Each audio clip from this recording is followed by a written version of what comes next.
নাম হলো রজব মাস। এই মাসের নাম কি? রজব মাস। রমজানের সুগ্রাণ অন্তরের মধ্যে আসে, মেরাজের সুগ্রাণ অন্তরের মধ্যে আসে, শবে বরাতের সুগ্রাণ আসে। এই মাস আসলে আল্লাহর হাবিব রাহমাতুল লিল আলামিন একখানা দোয়া করতেন। সুবহানাল্লাহ। কি করতেন? একখানা দোয়া করতেন, আল্লাহুম্মা বারিক লানা ফি রজাবা ওয়া শাবান ওয়া বাল্লিগনা রমাদান।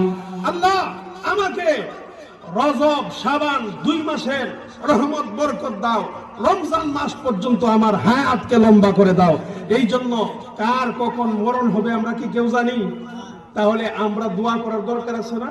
তাহলে আমার সাথে বলেন, আল্লাহুম্মা বারিক লানা ফি রজাবা ওয়া শাবান ওয়া বাল্লিগনা রমাদান। এই দোয়াটা অন্তত পক্ষে আপনারা 5 ওয়াক্ত নামাজের পরে পড়বেন। আল্লাহ রজব শাবান মাসের বরকত দাও, রমজান মাস পর্যন্ত আমাদের হায়াত লম্বা করে দাও। আমি আমার এই